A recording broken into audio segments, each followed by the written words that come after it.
Phew, that was close. I thought I was a goner there. Good thing you guys showed up. That was my last potion. I'm Seth. Seth Twinkle Meadows the Fearless. I was pretty good in there, huh? Just like my old man. He was the greatest fighter in these parts. Sure, ask anyone. They say there's a room in here filled with bones. Bones that come alive and try to kill people. All them bones in that room, that's all the people that got themselves killed in here. These things always drag away their victims. And when you get killed by one of these things in here, you're cursed down to your bones. Rage and bloodlust and hate in everything that lives. These hell creatures in here, they kill you and then they do awful, desecrating things to your body. And then they throw your bones in there. When people go missing around here, the village men sometimes send on search parties. And all they ever find is their stuff. That's why there's loot all over the place in here, just laying around. Well, they never found my old man's blade. If I find it, I could be as great a warrior as he was. He didn't come back. I was 6. He was so brave and tough, they didn't even send a search party to look for him because they knew none of them were man enough to make it as far as he did. But I can. I mean, I'm his son. And a son's as good as his father and probably better, right? But I'm not here to fight. I come in here sometimes looking for my old man's sword. Try to go a little further each time. So I know my way. And someday I'm going to find that sword. I found it! This is it!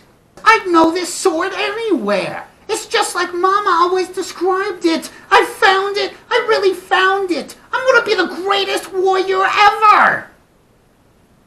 I don't know. I guess it's just that my old man, he really is dead.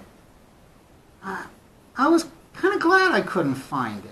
I was hoping he wasn't one of those skeletons in that room. Now I don't know if I want it. And if Mama sees this, her heart's going to be broke so it can't be fixed. Azram, you take it.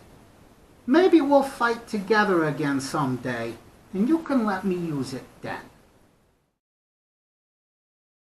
The first one says, "Well, what have we here, gents? Travelers!" And they all laugh scornfully. "Adventurers, no doubt." More laughter. "Maybe fierce warriors." Now they're roaring laughter, and one mocks, "Who do you suppose is the more fierce, the woman or the dwarf youngin'?" And they all laugh hysterically. And then one speaks who kind of seems to fancy himself in charge. "And who gave ye permission to travel on our road?" They all chuckle and laugh. "We don't like this one bit. No one travels this road without our boss's permission." They laugh, and one says, "Yeah, the boss's permission." "Tell you what, you pay me a toll of 100 gold, and me friends here will pretend we never saw ye." And they all burst into guffaws of laughter. A voice speaks up from the back of the crowd and says, "You walk into that cursed forest dressed like that. You think you're there to make trouble and send the whole forest after you before you get 10 feet. It's an old woman, and she has a large cart that's pulled by a donkey. The patron, who clearly doesn't like her very much, says, "That's Golbor. She's a traveling costumer here for Halloween." "Golbor, are you offering to help our would-be heroes?" She says, "I ain't got much left. Today being Halloween, I'm mostly sold out by now. But I'll see what I've got that might fit ya." But wait. You hear something. A rattling, clanking sound, as well as low, growling singing that gets louder as it gets closer to you. 60 men all lost at sea, all of them drunk except for me. 'Twas I who had to face the storm, with nothing in sight to keep me warm. Yo ho yo. And it stops, and there's a traveling merchant pulling a cart. And he's looking at you. Here now, what's the likes of you doing in this place? There'll be plenty of things to be protected from round here. Fighting ain't for me, though. But I got potions and the like if you wants to buy. Trade would be better. What you got in them buckets? I think that place got to you. This ain't no candy. There's jewels in there. But I'll buy 'em just the same, whether you call 'em Smarties or candy corn or fun-sized Snickers, whatever that is. All's I see is rubies and emeralds and all manner of gems. Ooh. This place is evil, and you're headed into the worst of it.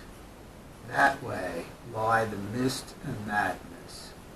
You should leave this place and find your way home like I'm doing. And then he goes on his way singing again. 60 men are lost at sea, all of them drunk except for me. 'Twas I who had to face the storm. People would just rather go to the Infomatrix Cafe and find out anything by just a few keywords. I prefer the slow way, the context, the original insights and intricacies of language by the authors themselves. All that data on the Infomatrix is all stripped and itemized and categorized and homogenized. And I think maybe all the facts are there, but you lose the meaning of the facts. Well, I tell you what, I'm Mel, and this is my place. Welcome to Mel's Hole.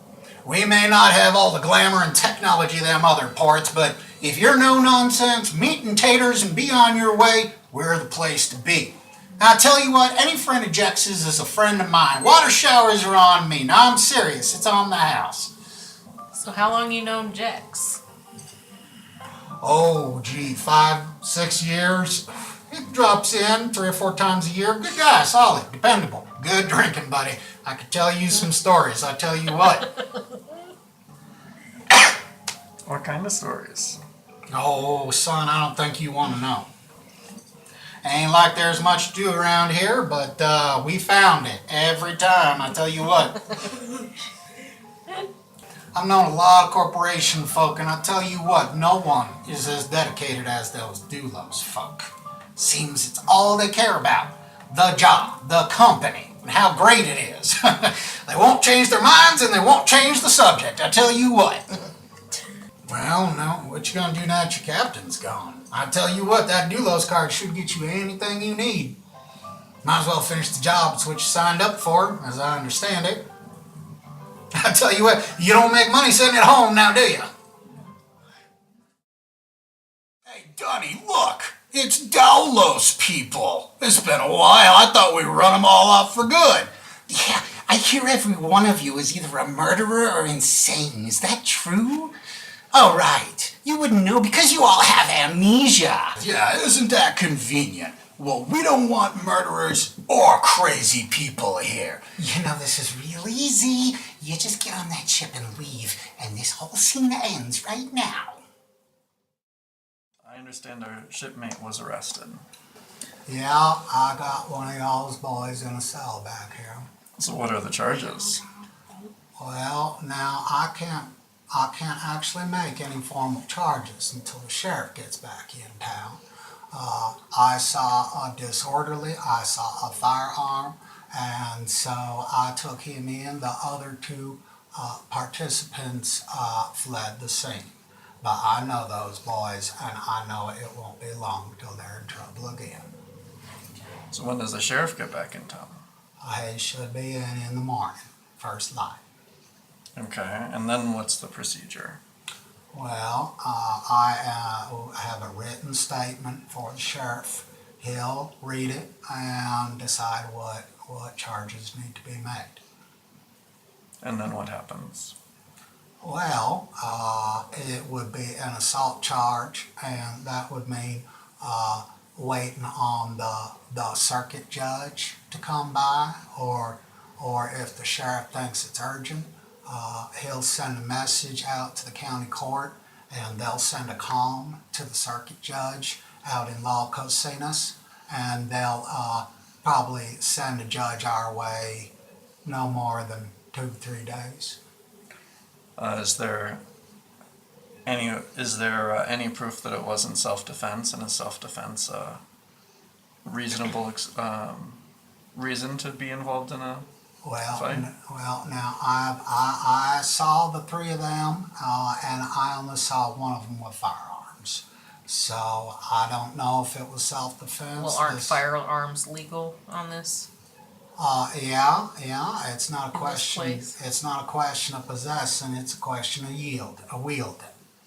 But that is all going to be for the sheriff to decide. And I'm sure this boy is going to be telling his story to a judge. Okay. Well, what if it was self-defense? That would be for the judge to decide. Oh. I have something you might want to see. Is that a fact? Yeah. Well, miss, if you got something to show, you're going to need to show it to the sheriff in the morning. It's not my call. Well, I just want to vindicate my partner in there. I understand that, ma'am, but once he was taken into my custody, I'm afraid I don't have no more control outside of that. It's for the sheriff to decide. Well, would you do it for a few sticks? I must say, ma'am, I'm disappointed in you. I got 1,000 sticks right here. It's all yours if you just let him go. I know those boys. I know they probably had it coming, but the law is the law. Oh, dear God. Law is law. They'd squawk if I let them go. Of course, I can handle them. I haven't even started the paperwork, but it would violate my sworn oath as an officer of the law. 1,500 then? 5,000. Take it or leave it. And you'll just let him walk right out of here. I'll let him off with a warning, and I will tell the sheriff that I apprehended the wrong man. You're free to go, but young man, I don't want to see you here again. If I see you again, it will suddenly occur to me that you were the one involved in that altercation, and I'll have to bring charges against you. So I realize, ma'am, that you guys have a schedule to have to keep, and you will surely be here again. He needs to stay on the ship. I do not want to see him here again. Alrighty. And y'all are free to go. Does he get his guns back? No. Those are my property now, ma'am.